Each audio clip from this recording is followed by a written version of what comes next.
Now let's start from chapter 5, Communication Technologies and Multimedia. Today I will discuss about the PPP protocol, point-to-point protocol. Point-to-point protocol is defined as a network communication protocol that is used to transfer data to other protocol over point-to-point और hope-to-hope links. देखिए होता क्या है, point two point protocol क्या करता है कि जब नेटवर्क कम्युनिकेशन में प्रोटोकॉल्स में ये डेटा जो है एक प्रोटोकॉल से दूसरे प्रोटोकॉल को ट्रांसफर करता है। यहाँ पे थोड़ा सा समझने वाली बस चीज ये है, ये ध्यान रखना है, जो पीछे के पहले जो प्रोटोकॉल्स वी हैव लर्न, ठीक है, we have discuss about the protocols about HTTP, ARP, all these protocols, but in triple P protocols, तो in this protocols the data should be data to the other protocol, मतलब ये जो data transfer करेंगे protocol to protocol transfer कर रहे हैं। वहां computer to computer transfer हो रहा था, यहाँ प्रोटोकॉल टू प्रोटोकॉल। आई बात समझ में? क्लियर? तो ओवर पॉइंट टू पॉइंट और होप टू होप लिंक्स, ठीक है, it works at the data link layer. अच्छा, ये किस लेयर पे काम करता है? पहले तो एक बात, अभी आपको मैंने पहले कुछ बताया था ओएसआई मॉडल के बारे में, ओपन सिस्टम इंटरकनेक्शन मॉडल एक नेटवर्क में होता है। हेलो, ये बताया मैंने? हाँ, तो सुन लो, देखो ओएसआई मॉडल एक होता है जिसमें 7 लेयर्स होती हैं। कितनी लेयर्स होती हैं? 7। तो इस 7 लेयर्स में कौन कौन सी ये प्रोटो जो इसी 7 लेयर्स के माध्यम से पूरा वर्क होता है कि कैसे डेटा जा रहा है हमारे पास सेंडर टू रिसीवर के बीच में। एक तरीके से तुम ये समझ लो 7 लेयर्स होती हैं, ठीक। कौन कौन सी वो लेयर्स हैं इनके बारे में हम लोग देख लेते हैं। तो पहला देखो, एक लेयर आती है फिजिकल लेयर, फर्स्ट लेयर होती है। सेकंड डेटा लिंक लेयर होती है। Third network.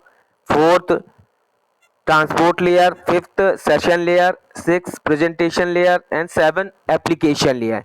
These are the 7 layers. जब डेटा सेंडर से रिसीवर तक पहुंचता है तो इन 7 लेयर से गुजरता है।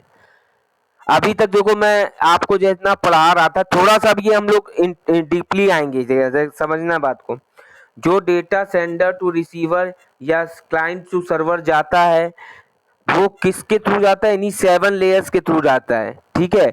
7 लेयर्स के थ्रू, मतलब इन्हीं 7 लेयर्स पे पैकेट का फिजिकल लेयर पे क्या काम होता है उस पैकेट का, फिर डेटा लिंक लेयर पे पैकेट क्या करता है, नेटवर्क पे ट्रांसपोर्ट क्या, ये लेयर्स डेटा पैकेट को किस तरीके तक सेंडर रिसीवर तक पहुंचाती हैं, ये लेयर्स ही भी मीडिएटर की तरह काम करती हैं। आई बात समझ में?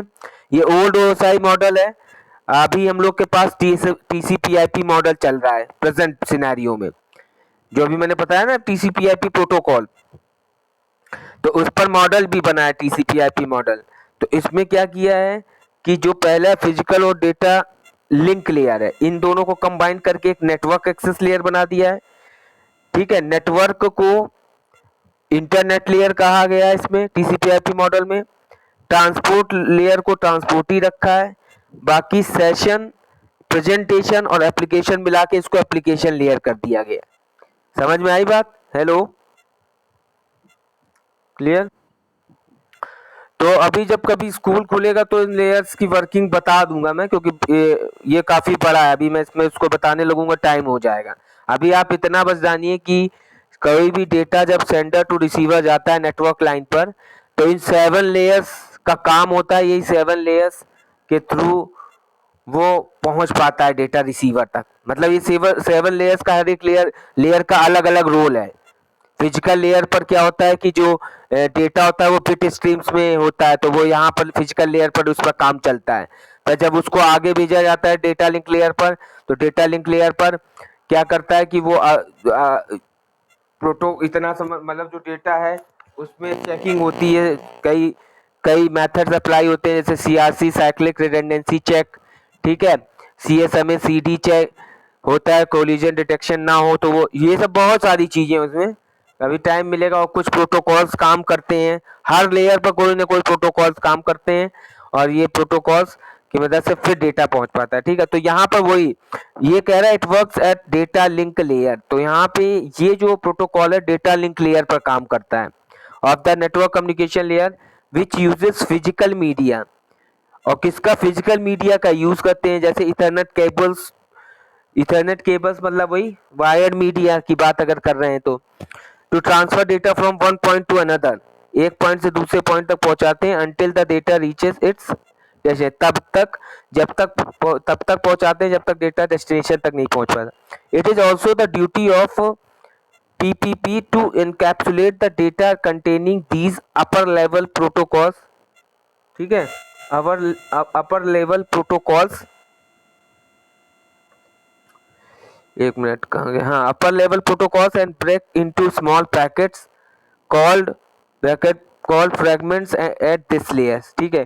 तो इसका एक काम और होता है इस प्रोटोकॉल का, ये क्या करता है, ये डेटा को इनकैप्सुलेट करता है। इनकैप्सुलेट द डेटा, डेटा को इनकैप्सुलेट समझते हो ना भाई, हेलो, इनकैप्सुलेट आप जानते हैं, what do you mean by encapsulate हैं? इनकैप्सुलेट क्या होता है, किसी चीज को बांधना, बाइंडिंग आप इनकैप्सुलेट, जैसे कैप्सूल वाली गोली खाते हो बीमारी में, जैसे कुछ टैबलेट्स को देखो, एक तो टैबलेट्स आती हैं दो दवाइयों में, एक कैप्सूल भी आता है जिसमें कुछ पाउडर टाइप का भरा होता है, मेन वही होता है। तो कैप्सूल को इनकैप्सुलेट करना मतलब कैप्सूल की तरीके से, मतलब उसको बाइंड अप कर देना कोई चीज एक जगह, ठीक है, बाइंड करना किसी चीज को, तो डेटा को बाइंड करना। दीज अपर लेवल प्रोटोकॉल, जो अपर लेवल के मतलब अपर लेयर की बात कर रहा है, डेटा लिंक लेयर से ऊपर अगर network layer, protocols and break into, इसको क्या करता है, छोटे छोटे पार्ट्स में, फ्रैगमेंट्स में डिवाइड कर देता है, so that it can be easily transported through physical media. फिर फिजिकल मीडिया के माध्यम से इजीली ट्रांसपोर्टेड कर सकते हैं। Triple P is a full duplex protocol. Triple P कैसा है, फुल डुप्लेक्स प्रोटोकॉल होता है। फुल डुप्लेक्स क्या होता है, डुप्लेक्स, अच्छा, हाफ डुप्लेक्स फुल डुप्लेक्स जानते हैं कि नहीं? नहीं, हेलो, क्या क्या होता है बताओ, मैंने बताया है लग रहा है, अच्छा, क्या होता है हाफ डुप्लेक्स, बताना जल्दी फटाफट, हेलो, कोई बताए, हेलो, हेलो, हाँ बताओ, हाँ बोल रहे हो, बताओ जल्दी, हेलो,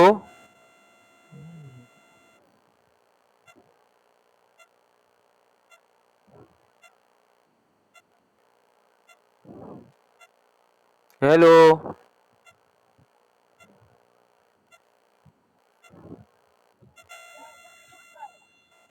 तो अभी कोई बोल क्यों रहा था भाई, कि कोई बोल रहा था कि हमको पता है। हाफ डुप्लेक्स क्या होता है, जब कोई वन वे कम्युनिकेशन हो, मतलब से एक ही तरफ से कम्युनिकेशन हो, दूसरी तरफ से ना हो, तो वो हाफ डुप्लेक्स। फुल डुप्लेक्स में दोनों तरफ से कम्युनिकेशन हो, बोथ वे कम्युनिकेशन, ठीक है, तो वो फुल डुप्लेक्स होता है। तो ये फुल डुप्लेक्स प्रोटोकॉल भी कहलाता है, दोनों तरफ से होता है। This means that host connected using this protocol can receive and send data simultaneously over the same channel they are using, ठीक है। तो होस्ट कनेक्ट होता है इस प्रोटोकॉल के थ्रू, रिसीव करता है और सेंड करता है डेटा एक ही समय पर सेम चैनल्स को। This doubles the capacity of communication channel and hence doubles the data transfer speed. तो ये जो डबल कैपेसिटी होती है कम्युनिकेशन चैनल की इसके इस प्रोटोकॉल के थ्रू, तो इससे क्या होता है, डेटा ट्रांसफर स्पीड भी डबल हो जाती है। क्लियर, आ गया समझ में ट्रिपल पी प्रोटोकॉल क्या है, ठीक है। फाइल ट्रांसफर प्रोटोकॉल को पढ़ लो इसको। अब इसको पढ़ना कि ये जो प्रोटोकॉल है बेसिकली फाइल्स को ट्रांसफर करने के लिए होता है, दो होस्ट के बीच में फाइल्स का ट्रांसफर करना, क्लाइंट और सर्वर, और किसके using the TCP IP connection, ठीक है। तो ये उसके थ्रू जो ये प्रोटोकॉल काम करता है, यानी फाइल्स का अगर हम ट्रांसफर कर रहे हैं एक सिस्टम से दूसरे सिस्टम पर, तो वो हमारा टीसीपी फाइल ट्रांसफर प्रोटोकॉल के थ्रू होता है। यूज कनेक्शन, इसमें टीसीपी आईपी कनेक्शन यूज होता है, ठीक है। जरा इसको पढ़ लो जल्दी और बताओ अगर इसमें कुछ दूसरी चीज हो, कोई अगर लाइन ना समझ में आ रही हो तो बताओ, उसको डिस्कस कर दे, जल्दी देख लीजिए, फिर हम टेलनेट बताएं, वायर्ड कम्युनिकेशन पे चलें। 1 मिनट का टाइम दे रहा हूँ, जल्दी से इसको रीड करिए फटाफट।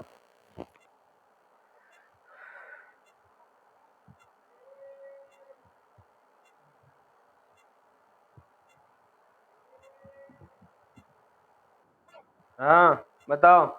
अभी तक कहाँ?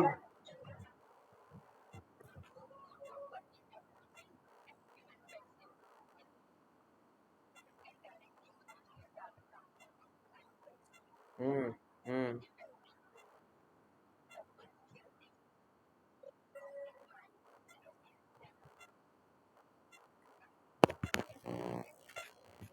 ठीक है, बहुत सही।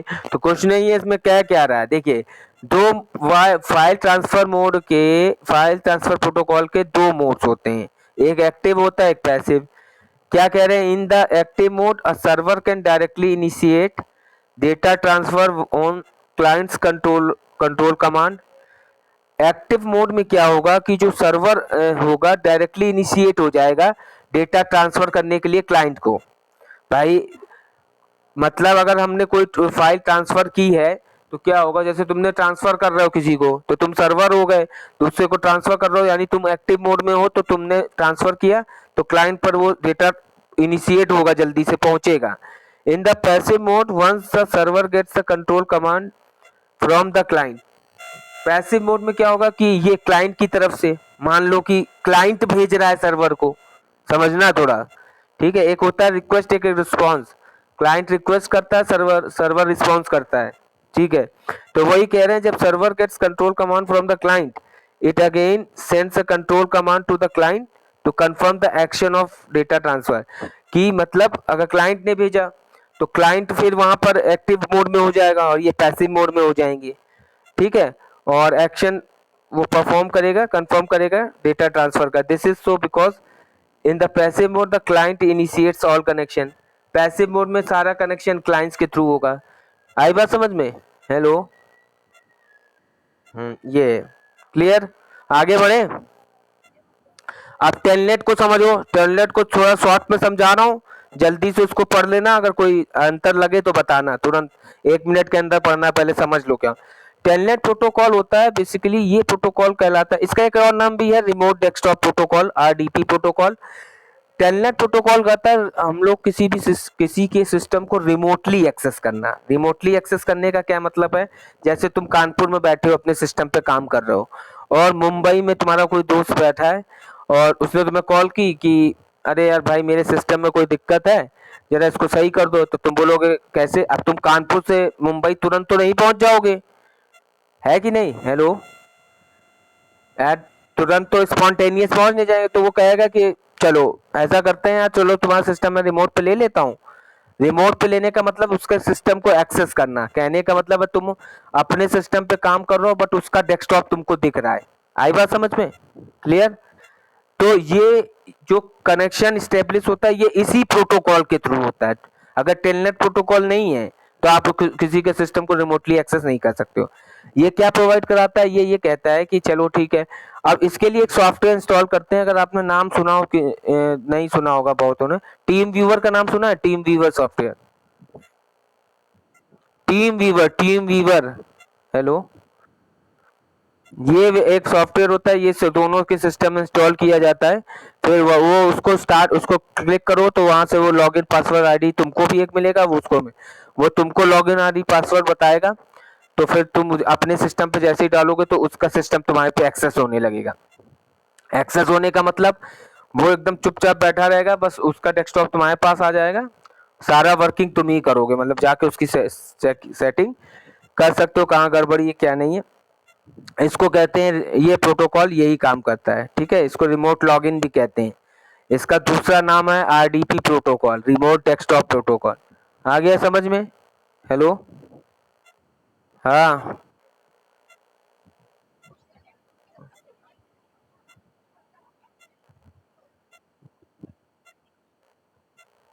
जो बंदा तुम्हारे सिस्टम को लॉगिन कर रहा है वो तुम्हारे पर्सनल लॉगिन कर लेगा तो खोल ही लेगा। अगर तुमने उस पर लॉक नहीं लगा रखा है। भाई लॉगिन कोई बंदा अगर तुम्हारा सिस्टम कर रहा है तो इसका मतलब कि तुमने उसको अथॉरिटी दे रखी है। स्कूल जब चालू होगा तो हम दो चीजों पे बात करेंगे। We will talk about the authentication and authorisation. Authorisation authentication में बहुत डिफरेंस होता है, ठीक है। तो अभी बता देंगे जब स्कूल खुलेगा अगर, तो नहीं तो बीच में कभी बता देंगे। ये टेलनेट पढ़ लीजिए जरा। जब तुमने, हाँ तुम्हारा किसका विरल, बाकी लोग पढ़ लें जल्दी से टेलनेट। कोई डाउट हो तो बताएं फिर आगे चलें। आपका जो क्वेश्चन समझ में आया, तो अगर तुमने उसको ऑथराइज तो कर दिया है, तो मतलब तुमने लॉगिन दे दिया है, तो उसका मतलब वो तुम जान तो लॉगिन कर लेगा तो एक्सेस कर लेगा ना तुम्हारी सारी चीजें। तो ये किसने तुमसे कहा कि अगर लॉगिन कर लेगा तो खोल नहीं सकता? खोल नहीं नहीं, खोल खोल तब नहीं पाएगा। मान लो लॉगिन कर लिया है, सिस्टम के अंदर तो आ गया, पर मान लो तुमने किसी फोल्डर में भी लॉक लॉक लगा रखा है तो नहीं खोल पाएगा। हर जगह अगर पासवर्ड लगा रखे होगे चीजों में या इंपॉर्टेंट डेटा में तो नहीं खोल पाएगा। तो फिर उसको हर बार पासवर्ड चाहिए होगा हर चीज का। सिस्टम में जरूर एंटर कर जाएगा वो तुम्हारे लॉगिन से।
हो गया, पढ़ लिया? हेलो,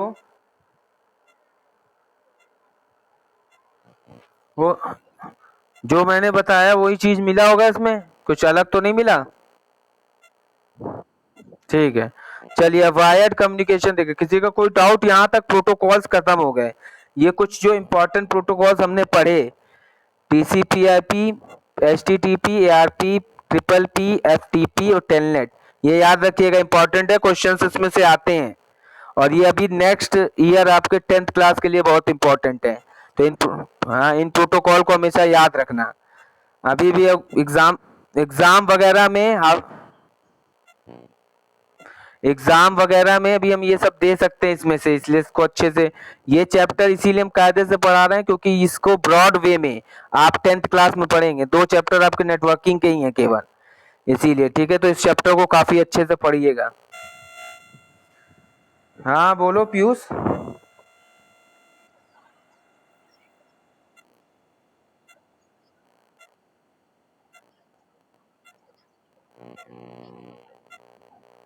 ये क्या कह रहा है? This facility comes is very handy. कहने का मतलब in some situation such as remote troubleshooting of a particular system, मतलब वही बात ये कह रहे हैं कि ये फैसिलिटी बेसिकली काफी उन सिचुएशंस के लिए भी फायदेमंद होती है जहां पर ट्रबल शूटिंग हो जाए पर्टिकुलर सिस्टम में। रिमोट के थ्रू ट्रबल शूटिंग मतलब कोई अगर सिस्टम में, भाई मुंबई में जो व्यक्ति बैठा है तो उसके सिस्टम में कोई दिक्कत आ गई ना, तभी तो वो नहीं कर पा रहा सॉल्व, तो उसने दूसरे ने उसका रिमोटली एक्सेस करके सही कर दिया सिस्टम। तो वो कह रहा है कि ये फैसिलिटी एक तरीके से हैंडी है, मतलब हैंडी मतलब इजिली कुछ सिचुएशंस में जहां पर ट्रबल शूटिंग हो किसी भी सिस्टम के लिए, पर्टिकुलर सिस्टम के लिए, तो वहां पे हैंडल कर सकता है ये प्रोटोकॉल। ठीक है, क्लियर? चलिए, वायर्ड कम्युनिकेशन क्या है इसको समझा दे रहे हैं, जल्दी जल्दी जल्दी से इसको रीड कर लेना। शॉर्ट फॉर्म में समझा रहे हैं, पढ़ना है पर अभी तुरंत आप ही पढ़ेंगे अभी, ठीक है। और जहां ना समझ में आए वहां देखो वायर्ड कम्युनिकेशन वो कम्युनिकेशन होता है जिसमें हम वायर्स का यूज करेंगे। कहने का मतलब है कि सबसे पहले वायर्ड कम्युनिकेशन आया था, मतलब गाइडेड मीडिया का यूज किया गया था किसी भी नेटवर्क को स्टैब्लिश करने के लिए। आई बात समझ में? Clear? Establishment of the network through between the two computers, say connectivity between the two computers, we can use the wired communication। okay, guided media का यूज किया गया था। आई बात समझ में? तो इसमें तीन तरीके के वायर्ड मीडिया में थे। पहला ट्विस्टेड पेयर केबल था, फिर कोएक्सियल केबल था, फाइबर ऑप्टिक केबल। तो जो पहला केबल आया वो क्या था, इसमें ट्विस्टेड पेयर केबल्स में दो वायर्स को ट्विस्टेड किया जाता था, use as a copper as a conductor. ठीक है, तो जिसमें यहाँ पर कॉपर एक कंडक्टर की तरह यूज हो रहा था होता था, और इसमें दो वायर्स को फिगर भी देखते चलना, देखिए फिगर बना हुआ है उसका, उसको ट्विस्ट किया जाता था। These wire have a plastic insulation. ये वायर्स प्लास्टिक के तार तो देखे ही हैं तुमने, तार जो तार होते हैं बेसिकली इलेक्ट्रिसिटी वायर्स वगैरह, तो उसके अंदर एक नहीं होता, उसमें भी वायर्स होते हैं और वो ट्विस्ट मतलब कंडक्टिंग वायर्स होते हैं। ठीक है, कंडक्टर होते हैं और इंसुलेटेड होते हैं, कवर होते हैं plastic and twisted. The cable wires are twisted to provide protection against. इनको ट्विस्ट क्यों किया जाता था? इनको ट्विस्ट इसलिए किया जाता था कि नेटवर्क लाइन पर, नेटवर्क पर अगर कोई भी क्रॉस टॉक या नॉइज है, क्रॉस टॉक का मतलब होता है कि जब डेटा ट्रेवल कर रहा है सेंडर टू रिसीवर, तो वहां पर वो कहीं पर डिस्ट्रॉय ना हो जाए। क्रॉस टॉक मतलब कोई भी ऐसी, मतलब मान लो कभी कभी रिपीटर्स क्या करते हैं, सिग्नल डाउन हो जाते हैं, तो रिपीटर्स उसको क्या कहते हैं, उसको रेक्टिफाई नहीं कर पाते हैं। रेक्टिफाई समझते हो? पुनः से उसको इम्प्रूव न कर पाना, रेक्टिफिकेशन नहीं कर पाना, रिपीटर्स का, हब का कभी फेल हो जाना।